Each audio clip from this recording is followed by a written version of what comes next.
రూపంలో వస్తే ఈనాడు social media రూపంలో వస్తున్నారు. లేని అవాకులు చెవాకుల మంత్రముల మీద ఈరోజు ప్రచారాలు చేస్తున్నారు, ప్రత్యక్షంగా పరోక్షంగా.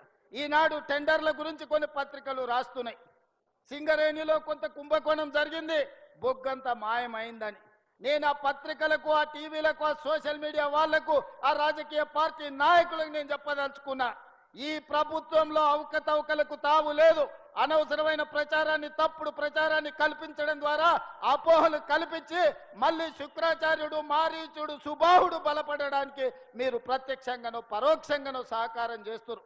మీకు మీడియా పంచాయతీలుంటే తలుపు మూసుకొని కొట్టుకోండి, లేకపోతే ఒకరి మీద ఒకరు బురద జల్లుకోండి. అందులో మమ్మల్ని లాగి ఆంబోతులు కొట్లాడితేనంట లేగదూడల కాళ్ళు ఇరిగినాయంట. ఇద్దరు మీడియా యజమానులు కొట్లాడుకుంటే మీరు కొట్లాడుకోండి, కానీ మా మంత్రులని బదనాం చేసే కార్యక్రమాన్ని మీరు తీసుకోకండి. దయచేసి ప్రత్యక్షంగానో పరోక్షంగానో మీరు రాస్తున్న రాతలు, చూపిస్తున్న చూపులు మారీచుడి సుబావులకు, శుక్రాచార్యునికి సహకారం అందించినట్టుగా ఉంటుంది. ఒక్కసారి ఆలోచన చేసి వాస్తవాలను తెలుసుకొని రాసే ముందు మమ్మల్ని వివరణ అడగండి.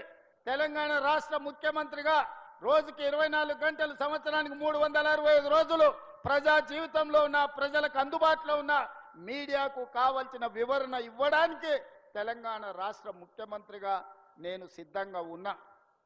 ఏదైనా వార్త ఏ టీవీలో వచ్చినా, ఏ పేపర్లు వచ్చినా, ఏ సోషల్ మీడియాలో వచ్చినా నా ఎమ్మెల్యేల మీద, నా ఎమ్మెల్సీల మీద, ఎంపీల మీద, మంత్రుల మీద ఎవరి మీద ఆరోపణ వచ్చినా వాళ్ళందరికీ నాయకుడిగా, కుటుంబ పెద్దగా అది నా గౌరవానికి భంగం కలిగిస్తుంది, నా నాయకత్వం పట్ల అపోహలను కలిగిస్తుంది.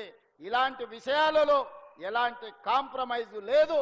మా మంత్రుల మీద ఏదొచ్చినా రాసే ముందు నన్ను వివరణ అడగండి.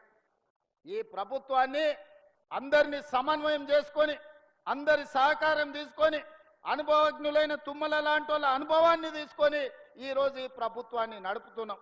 24 గంటలు పని చెయ్యాలి అంటే, సమ్మక్క సారలమ్మ గుడిని 100 రోజుల్లో పూర్తి చెయ్యాలి అని అంటే ఆ బాధ్యతను మీ అభిమాన నాయకుడు పొంగులేటి శ్రీనివాసరెడ్డి గారికి బాధ్యత ఇచ్చి 100 రోజులు